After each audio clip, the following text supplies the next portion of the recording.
Micah and I don't use the word mine. Right. It's ours, or even better yet, it's God's. Debt can either be a tool that's utilized for God's kingdom beautifully and can fuel our dreams, or it can help our dreams fail because we can't get our head above water financially. Because there's one thing you can't get back, and it is time. Very you good. could always raise more money. Want to hear from young adults. What are their questions about faith, theology, life, adulting, dating, money, relationships, finances? Everybody, this is Micah and Josiah with Young Adulting Today. We get to travel all over the globe answering questions on college campuses like, how do you continue to have strong faith after things just keep crashing down? What does a healthy Christian relationship look like? How do you grow and develop long-lasting, God-fearing Christian relationships? What are some healthy habits that you guys have set to help your walk with God? Join the journey. Hey everybody, and welcome to the Young Adulting Podcast, where we unpack your questions that you have about faith, life, adulting. My name is Micah. I'm Josiah and We're your hosts. Thanks for being a guest. Thanks for being a viewer right here on Young Adulting Today. We're thrilled to have you join us this summer. What if this was the best summer of your life? What if this was a summer of spiritual growth like never before, of growth in godly community, of crushing your summer goals like we talked about last episode? Well, I'm here with Micah today, and so many amazing questions have come in. This is at the intersection of two of our favorite topics, relationships and finances. If you have a question, like 137 of you that have just recently submitted a question, you can hit us up on @YoungAdulting.Today over on Instagram. And by the way, check us out. We're going to be doing live podcasting more and more. So we may be coming to a city near you. Where would you be watching from or listening from that you'd like us to come next? Yeah, I think that's so good. And we have some great questions, and we're going to unpack one today. And this one comes in from Shane. And Shane asks a question about relationships and money. And here it is.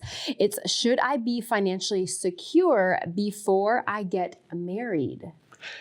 That is a loaded question, if you ask me. And I have some strong thoughts, but Micah, I want to let you go on this one. Ooh, okay. Well, here's things I take into consideration. What is your definition of financially stable or secure? Yeah, that's such a legit question. Is it? It can mean so many things to so many people. I'm only in debt $200,000, and I'm going to chiropractic school, and I'll pay it off in 5 years. Right. Or is it, I live in my parents' basement, I don't even have a job, and I'm on their insurance, I got their cell phone, and I don't even have my degree yet. Like, where are you in your phase of adulting, whether it's your education, your job, your housing, your relationship status? Taking all that into consideration, I think, is very important. I know you have some very strong insight and opinions about this, Josiah, but I would just say, if you are in a relationship and you are being mindful about your future, I'm not saying frugal right now, but if you are willing to pay off your debt and be a form of debt-free, I think that you need to be honest with the person that you are potentially planning your future with. Yeah. That you're honest. Yeah. Because I never shared my financial state with you fully, I think, until we were talking about marriage or almost engaged, of saying like, hey, when we get married, my debt becomes your debt becomes my debt, and it's our debt. Which is a whole great point. And to beautifully summarize that, like, Micah and I don't use the word mine. Right. It's ours, or even better yet, it's God's. But money, when you're married, it's not separate bank accounts. Right. My hot take here, and I know I'll get a lot of pushback from it, but hear me out. If you can share a bed, you can share a bank account. If you can share a bed, you can share a bank account. And so I'm just telling you, but I interrupted you on your thoughts. No. I think that that's just where I would just start and leave my point of view right there, just because you're going to unpack some very basic logistical things that I think are essential for young adults who are maybe just graduating or just stepping into a relationship. And I will say this, if you are called to a form of ministry, whether it's missions, pastoral, anything, I strongly suggest, and so do a lot of churches, and probably where you're, maybe getting licensed or ordained through, will heavily push that you need to be financially free if you are called into the mission field overseas. So if you have debt, your dreams cannot start until your debt is paid in some ways financially. So just keeping that in mind. Debt can either be a tool that's utilized for God's kingdom beautifully and can fuel our dreams, or it can help our dreams fail because we can't get our head above water financially. I'd say it like this. I have watched for the better part of 14 or more years, maybe even closer to 16 years. I don't know, but call it 10, whatever. Every time I see young adults and they have dreams, it's like one of the top things that either helps their dream fail or flourish is their funds, their resources. How are they stewarding God's finances? And debt is like the biggest demotivator and killer hinderer of dreams. Yeah.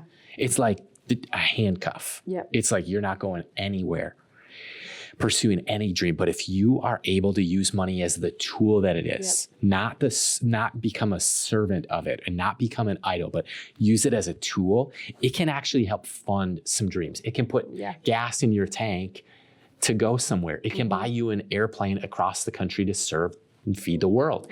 It can buy you a podcast equipment and launch, or it could help you launch a ministry, or a business, or a sneaker company, or a merch line. And I'd say this, more important even than financial security, Shane, I would say is contentment.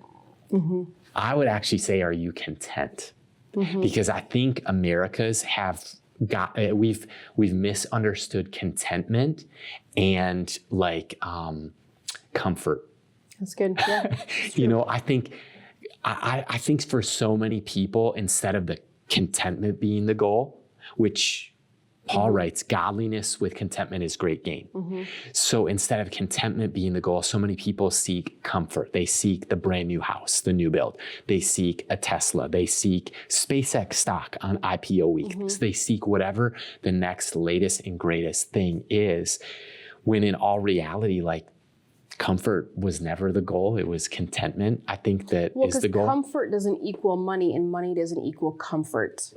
You think that they can fuel each other, but in reality, if there is something missing in your soul, and that is Jesus, very good, then you are going to find yourself very dissatisfied with life because you're chasing the dollar bill. There's always more money to raise, but with contentment, you actually enjoy your time, your friends, your family. You have deep, meaningful friendships and relationships. You begin to view your life and your lifespan differently, and I think you use your life differently, because there's one thing you can't get back, and it is time. You could always raise more money, and I just think that's, it's where you need to shift out of quantitative analysis of your life and quantitative analysis of how is that significant other on the spreadsheet, and look at qualitative analysis. What kind of a life are we going to live? Are we going to be content? Proverbs talks about better a little bit with contentment than great wealth and all sorts of what's the word I'm looking for, Micah, Diego? I don't know. I'm just thinking the Bible verse, you can, the whole world, you could have the whole world, but lose your soul in the process. And I think you can do that with money. And you can actually not even do it with money. You can do it with your job and what you do. Even pastors. I'm a pastor. No, at the end of the day, I'm still Micah, a child of God. It's removing the label, the title, the education, the accolades, the accomplishments, and the financial dollar bill, in God's eyes, we are more precious than diamonds, rubies, and any gem or any emerald or anything like that. So while you were talking about that, that's where my mind was. So remember the rich young man? Yes. Remember the rich young ruler? Yes. He had the invitation of a lifetime, Micah. I know. This young man, this young adult, he almost had it all, like Adele sang. He could have had it all, but he had his all fixed on the wrong all. And you got to determine in your life as a listener, as a viewer today, what matters most in life, because your life is going to go towards what you dwell on. What thoughts are you dwelling on? Well, and the rich man and the ruler, he went away sad. And we could get to the end of our life and realize, wow, we've really lived a sad life. I mean, you may have had the money in the bank, which you thought was comfort. But at the end of the life, is there anybody going to be at your funeral? Do you have deep, meaningful relationships? Do you even have a family? Did you do what you wanted to do, or did you end up living somebody else's life because you gave somebody too much permission? Because I'm reminded of the gentleman who came to you, Josiah, when you were talking about mentoring. He's like, Josiah, just tell me which way to go and tell me what to go to school for. Because he just wanted direction, right? I think the rich man ruler only saw the money before him and his grip was too tight. Right? Went away sad. And then what Jesus says next is really interesting to close that story. He said that what is impossible with man, nothing's impossible with God. Right. And so I think that's powerful but it is hard, near impossible for a camel to fit through the eye of a needle, for a wealthy person to inherit the kingdom of God. And so financial stability, financial security, okay. I'd call it, you want to be a good steward. Like, here are some great questions. Here's great questions to ask in dating. Do you tithe? Here's some great questions. Do you save for the future? Yep.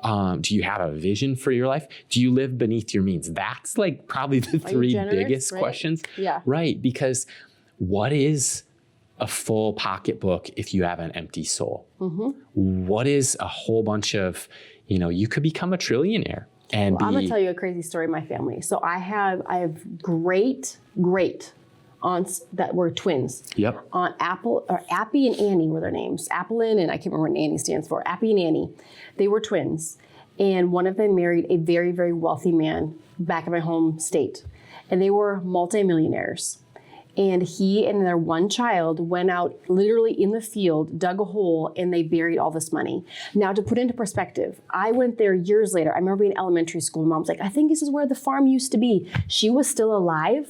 Her husband had passed. Her son was still alive, but he was not living there. She was there well into her late 80s, early 90s. And they acted so poor. She would wear her husband's shoes after he wore them out. And even to this, like, they had this old school oven. They almost had like a dirt floor. It was wild. It's like you stepped into the early 1900s and it was like the late 90s. And she ended up dying and her son got it all because she didn't know where the gold or the money was buried. But she lived in a poverty-stricken home and mindset, sitting on millions of dollars. Yep. And I'm just like, how sad. It reminds me of the rich man, young ruler. Yep. Like coming through, like, we are rich. And what did you learn about being rich lately? Micah, you were preaching at church on Mother's Day. And so I had 3 kids and we're sitting in the front row at a visiting church, at a supporting church of our ministry. And I had a number of people older than me come up to me and they all said one thing. All of the elders of the church, they said, "You're a really rich man." And at first I'm like, where'd y'all put in the bucket? We're gonna pass. have you seen the car I drive? Like rust, high mileage, old vehicles. But then I realized they were talking about my kids. I got in the car with one of my best friends, Brent, and Brent just asked me last week, do you want to know how to find out if you're rich? And he said, if somebody misses you or if people miss you when you're gone. He was traveling and brought him to the airport and his kids, I watched them. They were going to miss dad when they're gone. And I think that you're right. We are very rich in what really counts. I've also had, Micah, a lot of young men will sit across like this from me, maybe at coffee, maybe at Chipotle or whatever. And they'll say, I just want what you have. Right. And that comment has thrown me for a loop. Numerous times. But what I realize is, because you know what, like if you talk to Sadie Robb Huff or Maddie Pruitt Trout, if you talk to people with millions of followers, they will tell you that doesn't make them happy. If you talk to the first trillionaire, I would be curious to ask Elon, if I could ask him anything, I would ask him, of course, about his faith, but then, are you content? Like, do you have joy? Are you happy in life? Because he tweeted on X not that long ago, whoever said money can't buy you happiness was right. Yeah. The first trillionaire in the planet said this. Yeah. Micah, can you read a quote from our friend Jonathan Brozazag? He shared this with us on a podcast we do called Young Adults Today for young leaders and pastors. But I think this applies. Yeah, so he writes about this. Your 20s and 30s and 40s are not your money-making years. Most people don't hit peak earnings until their late 50s. A translation, you're not behind. So Very if you're in good. your 20s, 30s, and 40s and you are not making the money that you thought they promised you at the college or the university, you're not in the 6 digits. Well, let me tell you this. The average millionaire doesn't make it until they're 57 years old. Are you serious? I'm serious. Well, that's what he says. I don't know how serious I am, but he's serious. That means your young adulting years aren't getting rich. Aren't about getting rich. They probably want to focus on the fact that 1 in 3 young adults are drowning in debt. And this parenting session doesn't just mean raising kids that he talks about in his, like, how to raise kids. It's talking about how to raise kids that know how to live life well, that know how to, raise good parents. In life with finances, there's controllables and variables. Yep. Variables are the things that you can't control. Maybe even you can't always control how much money you earn. You can't always control a few things, but you can control the controllables. One of which is debt load. And I broke it down. If you're 24, living in the Twin Cities, just graduated college, the average person, and this is just a round number, let's say $60K, $5,000 a month. For the average, I mean, this is every career. There's people that make less than this and are doing great. There's people that make more than this, but kind of the middle of the road.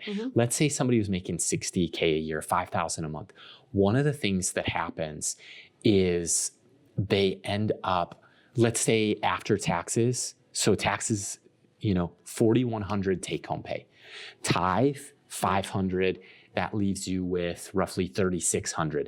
Rent might be about $1,200. So that leaves you with like $2,400. Maybe utilities, internet, $150, cell phone bill, $100, groceries, maybe $300.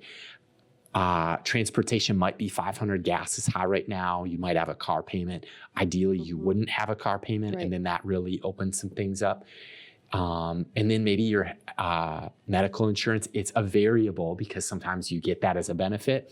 Sometimes like us, you don't. And so maybe $300 per person. And then lastly, the gym. Maybe that's $25, $50 a month. There's going to be gyms. Yes. Or hey, $300. you know what do I do for gym? Planet Fitness, $10 in. And locked and loaded. What would be a closing challenge or word of encouragement back to the question, which was, do you need to be financially secure before getting married? I would say in multiple ways, financially aware, financially have goals, have a plan, and be ready to hand over that plan to God at any moment. Yep. But I think you need to be honest with your spending habits, honest with who you are and who you want to become. And don't tell yourself a story that isn't real. I think so many times people are like, well, when I get that job, then I will learn how to manage money. It's very similar to like, when I become a wife, then I will do X, Y, and Z. When I find a husband, then I will do blah, blah, blah. And it's like, okay, time out. Like, what are we actually doing? So I think the challenge is if you can't control your finances as a single adult, male or female, you're not going to be able to have control of your finances or financial awareness into your marriage. And there's always a spender, there's always a saver. So learn how to be both and do it wisely. And I would say this, my challenge for you, tithe your 10% if you're even making $10 an hour and see what God does. Very good. Because I remember literally making probably $7.50 an hour and I still tithed my 10%. Yep. And God still showed up every single time. Did it hurt to give it? You're like, oh, I made $100 and I have to give you 10 and only get 90. No, he's letting us save 90% or that $90 out of 100. So I would say what story you're actually telling yourself. And I'd say this also, Jesus talks about money more than he talks about heaven. So if money intimidates you, my goodness, like it's okay. Like learn how to deal with it, manage that tension, but then also be real with yourself and tell yourself the truth about money and your spending habits. And I would challenge you, if you are a spender and or a saver, you need to learn how to do both. But also get a budget sheet. Not like, I only have to stay within these means. Monitor your spending habits for 1 month on paper. And you'll be surprised at how carelessly you swipe that card. It's good. Because it's like, oh, Chipotle, $13 for burrito. Oh, TJ Maxx, $56. You will realize how quickly your spending habits actually add up and what you can get by with and what you actually are eating out above and beyond, spending above and beyond. So I don't know if that was a challenge or not. I just That's think about so all those good. things. It's so relevant. How I would share it is, I don't think you need to be I think you need to be a good financial steward to get married, but I don't think you need to be a millionaire. I don't think you need to have a pile of cash. When we got married, you had a little bit of debt. We've shared this a lot. I had a little bit of savings. I thought I was going to be towards a down payment on a house. We got married, got back from our honeymoon. What did we do after that same night? The almost exact amount of which I had in debt is what you had saved up. And we paid it off. Paid it off in one click. And so we went, no debt, no savings. Right. But you know what? Starting out broke, we were living in a tiny condo along the Minnesota River in Bloomington. Some of my happiest memories in life. And it goes back to contentment, and it goes back to joy, and it goes back. So I don't think you need this pile of cash. I think you do need vision for your life. I think you need to be a good steward of what God's given you and entrusted you to. But I don't think you need to. A lot of people also ask the same question, well, do I need to have a giant savings account before I have a kid? And I'm like, get started. No perfect time for anything. Don't let money hold you back from your dreams would be my closing challenge. And I just add one more. So if you find yourself, maybe you're in debt, then I would challenge you to start doing something similar to maybe the Dave Ramsey. If you've never done any Dave Ramsey solutions, I think would extremely Financial help. Peace University. Because we know young adults who have gotten married who've been in debt $250,000 plus and really didn't have a plan other than, we're just going to drown together. You shouldn't have to drown together, right? Yep. Have a plan, work the plan, and each dollar has a place, and each place is already allotted essentially in those bigger line items that are kind of like the non-negotiables of food, shelter, and water. You know what I mean when you're looking at your finances, and get out as much financial debt as you can. And if you do marry into a form of financial debt, have a plan to get out and tackle it as fast as you can together. So that's what I'd end them with. You're listening to the Young Adulting Today podcast.